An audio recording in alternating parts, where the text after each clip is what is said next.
Did you know it is perfectly possible to have thin arms, slim legs, and still be at extremely high risk of having a heart attack or developing diabetes because of a type of fat you can't even pinch? Many people lose sleep over that little bit of fat that jiggles when they wave goodbye, or the saddlebag fat that shows through their pants. But the scientific truth is that this fat is almost harmless compared to the silent villain hiding behind your abdominal muscles.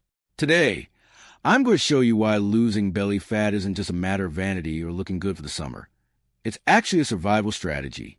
In this video, we're going to uncover the fundamental differences between the fat that sits just under your skin and the fat that is squeezed between your vital organs. You'll understand why one is simply an energy reserve and a thermal insulator, while the other behaves like a real factory of disease and inflammation. And most importantly, you'll learn how to target each one the right way. Because the strategy to lose arm fat is not the same as the strategy to lose that stubborn, hard belly. Hello, I'm Dr. Harrison Blake. I'm a medical specialist, and in 15 years of medical practice, I've learned that the biggest danger to your health is not what the mirror shows, but what your lab tests reveal deep inside your abdomen. If you want to learn how to truly protect your heart and your liver, you're in the right place. Go ahead and click like, subscribe to the channel, and comment below. I want real health. I closely read what you write. To understand what's happening around your waist, imagine your abdomen as a house with several floors. Subcutaneous fat is the kind that lives on the first floor, just below the skin but above the muscle wall. As the name suggests, sub, below, and cutaneous, skin, it's the outer layer. It's the fat you can grab with your fingers, the one you can pinch, and although it may bother you aesthetically, it works as a thermal insulator and a cushion against impacts. If you have soft love handles on the sides or fat that folds when you sit down, you're mostly dealing with the subcutaneous type. Now let's go down one level. Beneath your skin and below your abdominal muscles, there's a deep space where your vital organs live. The liver, pancreas, intestines, and kidneys. This is exactly where visceral fat hides. Unlike subcutaneous fat, you can't pinch visceral fat. It is locked inside the abdominal cavity, filling the spaces between your organs. That's why many people develop what we call a beer belly or a high stomach. It feels hard to the touch. The abdominal muscle is being pushed outward by this constant internal pressure. In 15 years of clinical practice, I often explain to my patients that visceral fat is like a loud, invasive neighbor who decided to move into your living room. It's not just taking up space. It's squeezing your stomach, making it harder for your lungs to fully expand, and most seriously, suffocating your liver. While subcutaneous fat is like a backpack you carry on your back, heavy but external, visceral fat is like swallowing an inflamed lead ball that interferes with everything around it. It's very common to see people who look slim in their arms and legs but have a rigid abdominal protrusion. This is the classic sign that the subcutaneous storage is empty, but the visceral storage is overflowing. Biologically, your body resorts to visceral fat when the other storage sites lose their capacity to hold energy, or when your metabolism becomes so dysregulated that it starts burying excess fat where it shouldn't. Understanding this geography is essential because the way your body reacts to each type is completely different. Subcutaneous fat is stable. It takes time to lose, but it doesn't directly attack your metabolism. Visceral fat, on the other hand, is metabolically active and extremely volatile. It enters and leaves the bloodstream dangerously easily, sending chemical signals to your brain and your heart all the time. Knowing whether your belly is soft, subcutaneous, or hard, visceral, determines whether your focus is purely aesthetic or whether you're actually in a race against time to save your metabolic health. In 15 years of medicine, the concept that most changed how I treat my patients was understanding that visceral fat is not a passive tissue. Subcutaneous fat, the kind you can pinch, is basically an inert storage depot. It's there to protect you from the cold and serve as a long-term emergency reserve. It's quiet and, metabolically speaking, behaves very well. But visceral fat? It's completely different. It acts like an independent and highly aggressive endocrine organ. Imagine visceral fat as a clandestine chemical factory installed right in the center of your body. Because it's as deep inside the abdomen, it has direct access to your main circulation. Unlike fat in your arms or legs, visceral fat constantly leaks substances into your bloodstream. It releases free fatty acids and inflammatory proteins called cytokines. These cytokines, such as TNF-alpha and interleukin-6, are chemical messengers that tell your immune system the body is under constant attack. The major biological danger here lies in the logistics of this fat. All the blood that drains from your visceral fat goes straight into the portal vein, which leads directly to your liver. This means your liver is the first organ to be bombarded by this toxic, fatty load coming from your belly. In 15 years of clinical practice, I've seen that this constant bombardment is exactly what leads to insulin resistance and hepatic steatosis, fatty liver. The liver becomes so busy dealing with this garbage coming from visceral fat that it stops processing sugar and cholesterol properly. On top of that, the chronic inflammation generated by deep fat rusts your blood vessels. While subcutaneous fat stays relatively quiet, visceral fat sends signals that raise blood pressure and facilitate the formation of fatty plaques in the heart's arteries. That's why a patient with a hard belly has a much higher cardiovascular risk than someone who weighs the same but carries their fat under the skin. Visceral fat is metabolically volatile. It breaks down and enters the bloodstream much more easily than external fat. Another fundamental biological difference is hormonal response. Visceral fat is extremely rich in cortisol receptors, the stress hormone. This creates a vicious cycle. The more stressed you become, the more cortisol signals your body to store fat precisely there, deep inside the abdomen. And once that fat is there, it begins producing its own inflammation, creating even more internal stress and keeping your metabolism stuck. It's a factory that feeds itself. Subcutaneous fat may bother you when you wear a swimsuit or tight pants, but it doesn't change your brain chemistry or sabotage your pancreas in the same way. Visceral fat, on the other hand, interferes with the production of adiponectin, a hormone that should protect your arteries and help burn fat. When you have too much visceral fat, adiponectin levels drop dramatically. You lose your natural protection against heart attacks and diabetes. Understanding that you are carrying an inflamed organ inside your body is what separates someone seeking aesthetics from someone trying to truly save their life. There's a medical term that perfectly defines this phenomenon: TOFI, an acronym for thin outside, fat inside.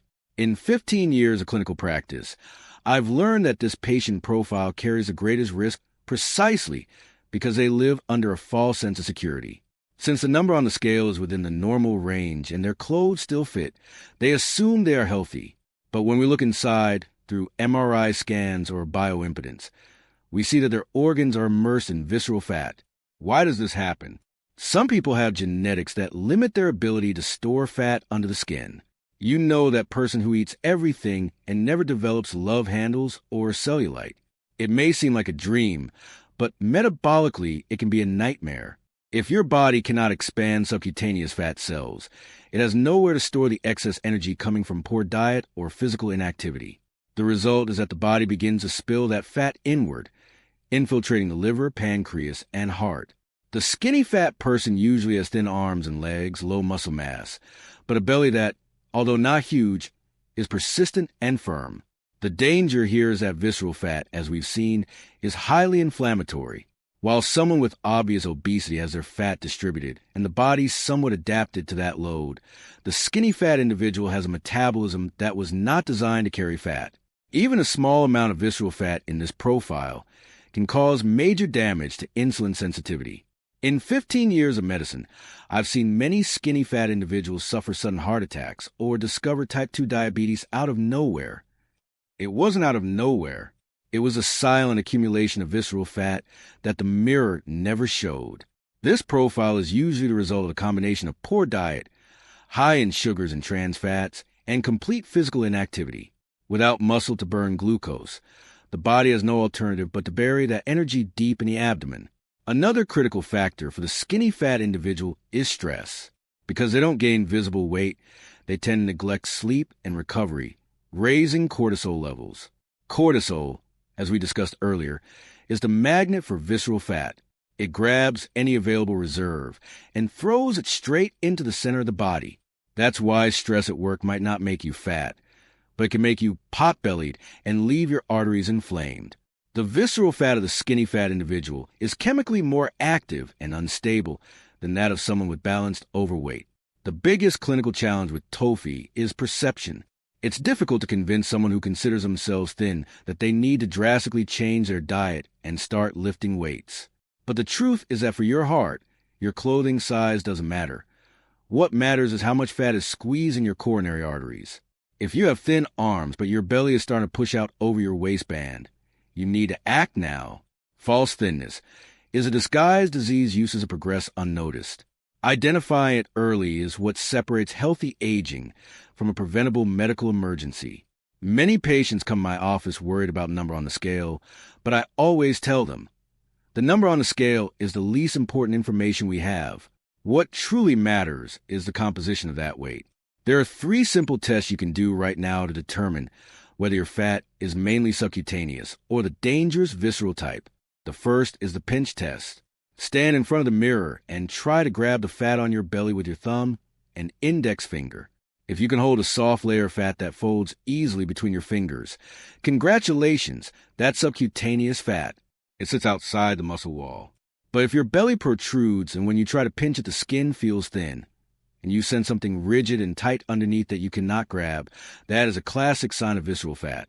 It's internal fat pushing the muscle outward, creating that drum-like belly. The second test is the waist-to-hip ratio. Take a measuring tape.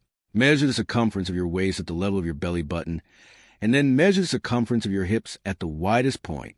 Now divide the waist measurement by the hip measurement. In medicine, we know that for men, a result above 0.90, and for women above 0.85 indicates excessive visceral fat accumulation. This calculation is one of the most reliable predictors of heart risk we have, often more accurate than BMI, body mass index. The third sign is absolute waist measurement. If you are a man and your waist measures more than 94 centimeters, 37 inches, or if you're a woman and it measures more than 80 centimeters, 31.5 inches, the warning signal should already be on. Above 102 centimeters, 40 inches. For men and 88 centimeters, 35 inches for women, the risk of metabolic complications such as heart attack, stroke, and fatty liver is considered extremely high. In 15 years of clinical practice, I've seen that the measuring tape is your heart's best friend because it never lies about how much inflammation you are carrying inside. Beyond these home tests, today we also have bioimpedance, an exam offered in many clinics and gyms. It sends a small, imperceptible electrical current through the body and can estimate your visceral fat level. A score between 1 and 12 is considered normal, but if your result is 13 or higher, you are in the inflammatory danger zone. If you have access to this test, it's an excellent starting point to monitor your progress. Finally, observe your body in motion. Subcutaneous fat tends to jiggle and change shape when you move or sit down. Visceral fat, however, is static. It keeps the belly rigid regardless of your position. If you notice that your belly is firm and doesn't shrink even when you lie down, you're dealing with a dangerous neighbor. But don't panic. The secret about visceral fat is that although it's the most dangerous, it's also the most volatile, and the first to respond when we use the right strategies to attack it. The great news I often give in my office is that although visceral fat is the most dangerous, it's also the first to go when you change your hormonal signals.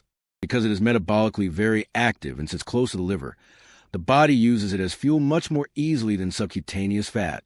The best extinguisher for visceral fat is not spending hours on a treadmill, but intermittent fasting and a drastic reduction in refined carbohydrates.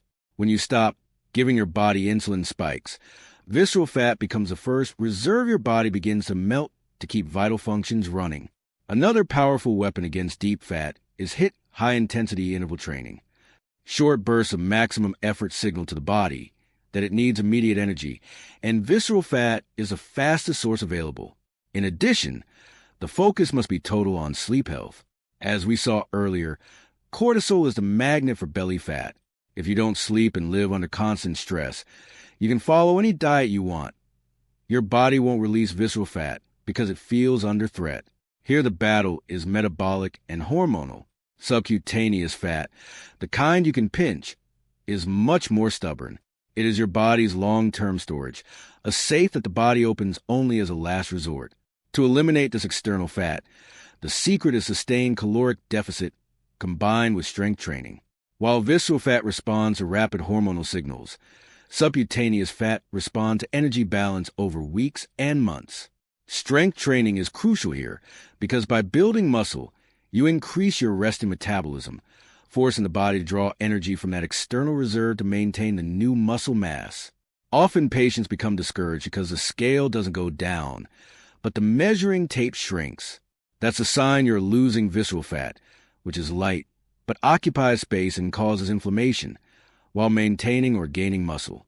That's the best possible scenario. For subcutaneous fat, you need patience and consistency. For visceral fat, you need strategy and hormonal precision. In 15 years of clinical practice, my advice is this. If you have both types, focus first on eliminating visceral fat. It's the one silently killing you. Once your liver is clean and your insulin levels drop, your body will have a much easier time burning subcutaneous fat afterward. Don't try to fix everything at once with extreme diets.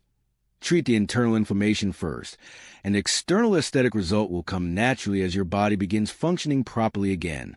We've reached the end of this lesson, and my mission today was to open your eyes to what the mirror doesn't always show. Now you know that there's a vital difference between the fat you can pinch and the fat that suffocates you from the inside. Visceral fat is not just excess weight. It is a dangerous neighbor that inflames your blood and bombards your liver every single day. But the great lesson today is one of hope. Because it is metabolically active, visceral fat is the first to disappear when you decide to change the rules of the game. By prioritizing your sleep, controlling your insulin, and choosing the right movements, you are not just pursuing a defined abdomen for next summer.